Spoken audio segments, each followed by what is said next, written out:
Mnogo nam je važno, braćo i sestre, da pošto smo proslavili velika gospodnja djela Hristovoga rođenja, Hristove propovjedi, Hristovih čuda, stradanja na pravdi Boga i njegovoga vaskrsenja, vaznesenja na nebesa i silaska Duha Svetoga na apostole, to su sve događaji koji ljudi ne mogu ništa svojom silom postići.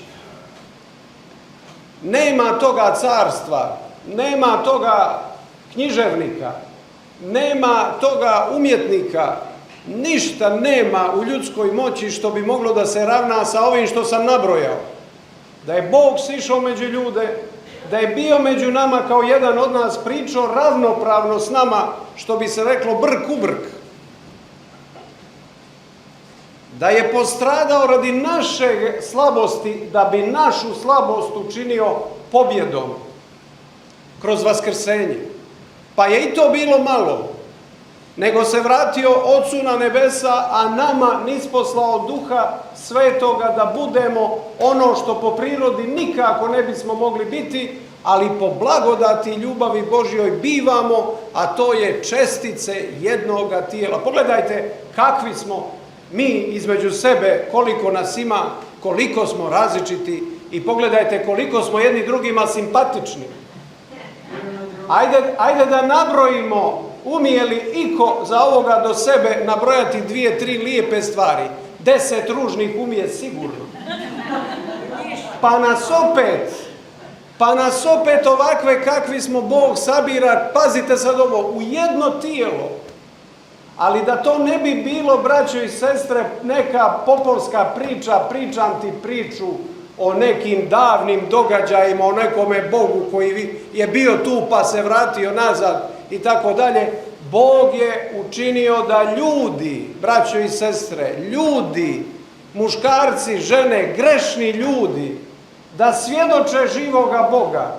I lijepo je opisano u Svetom pismu, čuli ste sad i Svetoga Petra, a čuli ste šta kaže Petar. Ti si sin Boga živoga. A šta mu kaže Gospod? To ti ne rekoše tijelo, nije to po tvojoj pameti. Bog ti je dao nadahnuće da to kažeš. A mnogo je važno da čovjek iskaže za Hrista da je Bog. I to što je Petar ispovjedio, to je osnov crkve. Ne bismo mogli jutros biti okupljeni na ovoj službi, a još manje pristupiti svetome pričešću da ne ispovjedamo vjeru Petrovu da je Isus iz Nazareta, sin stolara Josifa i Marije, da je on Bog. Bez te ispovijesti nema hrišćanstva. Ali nema hrišćanstva ni bez trpljenja, ni bez nepokolebljivosti, ni bez skromnosti koju pokazuje apostol Pavle u ovim riječima koje ste sad čuli. Šta je nama važno? Važno je da je Sveto pismo opisalo apostole kao ljude potpuno iste kao mi. Nema te karakterne crte i gotovo da nema ljudske kolebljivosti i straha koji nisu pokazali apostoli.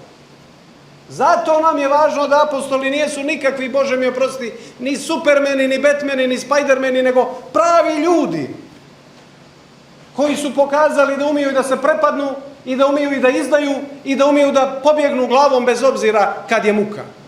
E pa takvi ljudi su postali nepokolebljivi svjedoci vjere.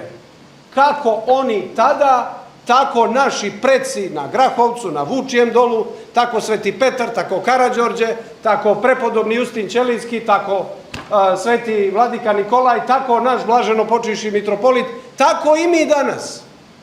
Potpuno grešni, nema čovjek na šta da se osloni kad pogledaš duboko unutra, bez što smo svi kao kora od banane.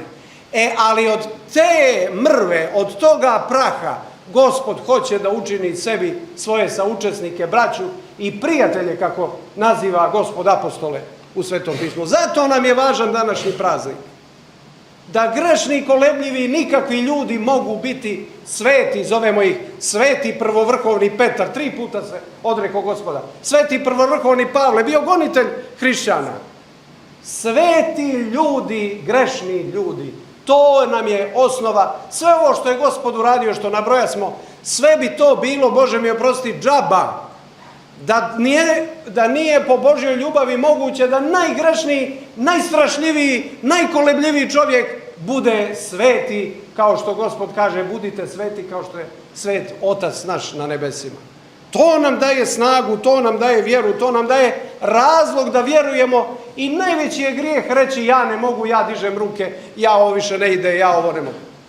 To sve može i da trpi čovjek poniženja i da trpi i muku i glad i bol i sve, ali da odustaje kad zna za sve te apostole, to bi bio grijeh i to ne bi bilo hrišćanski. Sve drugo je, što kažu, za ljude, ali odustati i izgubiti vjeru, to ne ide. To se ne spaja sa saborom svetih apostola koje slavimo i u kojima je sveti Gospod Bog naš, kome neka je slava u vjekove vjekova. Amen. Recimo, svi duše svega uma svoga, recimo, Gospodi pomiluj. Gospode, svedržitelju Bože Otaca naših, molimo Te se usliši, pomiluj. Gospodi pomiluj. Pomiluj nas, Bože, po velikoj milosti svojoj, molimo Te se usliši, pomiluj. Gospodi pomiluj, Gospodi pomiluj, Gospodi pomiluj. Još se molimo za blagovjerni Hristljive vjerod naših, za sve pravoslavne hrišćane. Gospodi pomiluj, Gospodi pomiluj, Gospodi pomiluj. Još se molimo za visoko preosvećenog mitropolita našeg